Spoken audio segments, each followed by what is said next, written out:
ऐसे क्या सावधानी रखनी चाहिए, किन बातों के विशेष ध्यान रखना चाहिए? जी, सर्वप्रथम मैं सभी संतों के समाज में और संतों के चरणों को मैं प्रणाम करता हूँ। और संत की वाणी, संत की महिमा तो यहाँ तक पूज्य बाबा गोस्वामी जी लिख दिए हैं कि ब्रह्मा जी नहीं सब कर पाए, न शारदा जी नहीं कर पाई, तो भाई हम तो छोटे से दास ठहरे। तो जैसे भी त्रुटि फूटी भाषा में बने, हम संतों की महिमा का गुणगान करते हैं। सर्वप्रथम संतों की दर्शन, पूज्य बाबा गोस्वामी जी बिना पत्रक्रम लिखते हैं, संतों के सन्निधि आपको ऐसे नहीं मिलेगी। तो कैसे मिलेगी? जब द्रव ही दीन दयालु राघव साधु संगति पाइए। जब ऊपर वाला कृपा करते हैं ना, द्रवित होते हैं, कृपा करते हैं, तब जीवात्मा को संतों की सन्निधि मिलती है। संतों की सन्निधि मिल जाने पर आपको स्वतः 3 चीज़ की सत्संग प्राप्ति हो जाएगी। दर्शन, जैसे आप YouTube के माध्यम से दर्शन कर रहे हैं, तो साधु का दर्शन क्या है? साधु नाम दर्शनम पुण्यम। साधु का दर्शन ही पुण्य है। पुण्य पुंज बिनु मिले ही न संता। बिना पुण्य के पुंज समूह से संतों की दर्शन होती नहीं। तो दर्शनम साधुनुम पुण्यम। जैसे सरदा तप निशि शशि अपरही संत दरज में पातक टरही। शरद ऋतु में जब चंद्रमा उदित होती है ना, तो आप देखेंगे कुंवार के महीने में, अश्विन महीने में खूब गर्मी पड़ती है, उमस, सबसे ज़्यादा उमस पड़ती है कुंवार महीने में, अश्विन महीना में। लेकिन रात्रि काल में जब चंद्रमा उदित होते हैं तो सारे वो उमस को वो अपने हरण कर लेता है। ऐसे ही संतों के सन्निधि में रहने, दर्शन करने मात्र से जीवात्मा के सारे पाप ताप को हरण कर लेते हैं संत। और समागम, तो भोलेनाथ जी कहे कि गिरजा संत समागम समन लाभ कछु आन। तो यहाँ क्या चीज़ की लाभ हो रही भाई? यहाँ लाभ किस चीज़ की हो रही है? क्योंकि लाभ की किछु हरि भक्ति समाना। भक्ति से बढ़कर कोई दुनिया में लाभ है ये नहीं। एक कहे कि महाराज ये सब धनवान है, तो वो गुरु जी कहे कि धनवान कोई नहीं है, आध्यात्मिक दृष्टि कोई धनवान नहीं। तो धनवान कौन है? तो कबीरा सब जग निर्धना, धनवंता नहीं कोई, धनवंता सोई जानिए जही राम रतन धन होई। जिसके पास राम रूपी रत्न है ना, वो सबसे बड़े धनवान है। और ऐसे धनवान निर्धन हो करके भी जिसके हृदय पर भक्ति महारानी आके विराजमान होती हैं, तो ठाकुर जी भी अपने लोक को त्याग करके, अपने साकेतपुरी को त्याग करके ऐसे भक्तों के हृदय में विराजमान हो जाते हैं। तो संतों के पास रहने से, जाने से, दर्शन करने से सबसे बड़ा लाभ क्या है? लाभ की किछु हरि भक्ति समान, भक्ति की प्राप्ति हो जाती है, शाश्वत भक्ति की। तो संतों की ये सन्निधि है। अब संतों की वाणी, संतों की महिमा देखिए, संत, साधु, ऋषि और मुनि, है ना? चार हैं रामचरितमानस में। तो ऋषि कौन है? जैसे विश्वामित्र जी ऋषि हैं, अगस्त जी ऋषि हैं। तो क्यों ऋषि को उपाधि दी गई है? जो अपने द्वारा स्तोत्र का रचना करे, मंत्र की रचना करे, वो होते हैं ऋषि। जो रिसर्च करते हैं वो कहलाते हैं ऋषि। जैसे अगस्त ऋषि जी हुए, वो हृदय स्तोत्र लिखे हैं। और विश्वामित्र जी ऋषि हुए, तो विश्वामित्र जी राम रक्षा स्तोत्र रचना किए हैं। इति श्री बुद्ध कौशिक ऋषि श्री राम रक्षा स्तोत्रम रचितम, रचना किए हैं श्री राम रक्षा का, वो ऋषि हो गए। अब आइए साधु। साधु कौन है?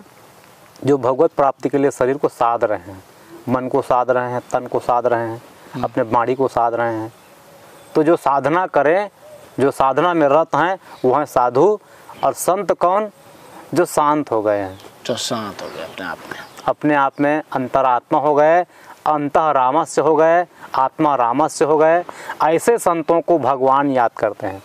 जैसे दुनिया में जितने साधु हैं सब राम जी को पूजते हैं, राम राम राम राम करते हैं, याद करते हैं राम जी को। लेकिन जब राम जी किसी जीवात्मा को जब याद करे तो समझो वो साधु, वो संत हैं। वो कैसे? राम जी नित्य भरत जी को ध्यान करते हैं, है ना? भरत सरिस को राम सने ही, जग जपु राम राम जपु जय ही। जिसको राम जी जपते हैं वो हैं संत, श्री भरत जी महाराज। ऐसे संत। और हो गए मुनि।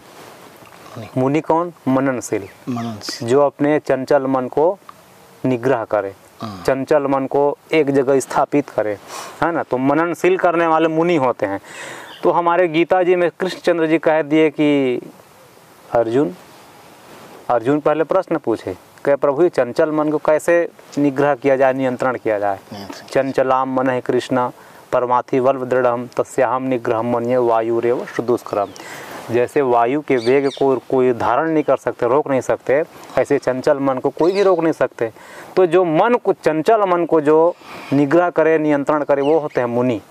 और मुनि, ये मन ही सबका कारण है। और मुनि क्यों मन को मन करते हैं, नियंत्रण करते हैं? क्योंकि मना एवं मनुष्या नाम कारणम बंधन मोक्ष है। ये मन ही सबका कारण है, बंधन का भी और मोक्ष का भी। मन के हारे हार है, मन के जीते जीत, मन ही मिलावत राम सो मन ही करात फजीत। गोस्वामी जी तो दोहावली में इसको बहुत कह दिए हैं। मन एक भूत समान है, दौड़े दांत पसार, बांस गांठ उतरे चढ़े सब बल जावे हार। ये मन एक भूत है और इसी भूत को नियंत्रण करने के लिए मुनि लोग नियंत्रण करते हैं, इसको अपने बस में करते हैं, तो होते हैं मुनि। अब संतों की देखिए, 3 चीज को स्वीकार जो कर लिए उसका निश्चित कल्याण है। कौन कौन सी? इस कली काल में 3 चीज को, कौन कौन से हैं? पहला है संत, संत। दूसरे हैं पंथ, पंथ। तीसरे हैं ग्रंथ, ग्रंथ, है ना। पंथ, कोई मार्ग आप स्वीकार नहीं करेंगे तब तक आप अपने लक्ष्य में पहुंच नहीं सकते। कोई ग्रंथ को अपने जीवन में धारण नहीं करोगे तब तक आपका चरित्र नहीं सुधरेगा। और किसी संतों के सानिध्य में नहीं रहोगे तब तक संत संग अपवर्ग कर कामी भाव कर पंथ। जैसे करोगे संग वैसे चढ़ेगा रंग। जैसे आप संतों के रंग संग में किए तो आप में भी संतत्व रंग चढ़ गया। आपको कोई नहीं कहते कि संत नहीं है। संत जो है गृहस्थ भी हो सकता है, संत जो है विरक्त भी हो सकता है।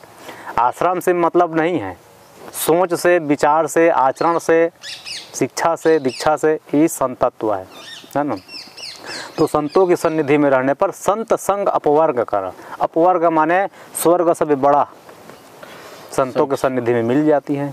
और कोई पंथ हैं आपके, जैसे कल ही हम लोग श्रवण किए हैं कि 4 संप्रदाय हैं हमारा सनातन धर्म में, श्री संप्रदाय, रुद्र संप्रदाय, ब्रह्म संप्रदाय, सनकादिक संप्रदाय। तो कोई पंथ में आप जब तक नहीं चलेंगे तब तक आपको भगवत प्राप्ति होगी नहीं। मनमुखी रास्ता बनाओगे तो कहाँ तक चलोगे।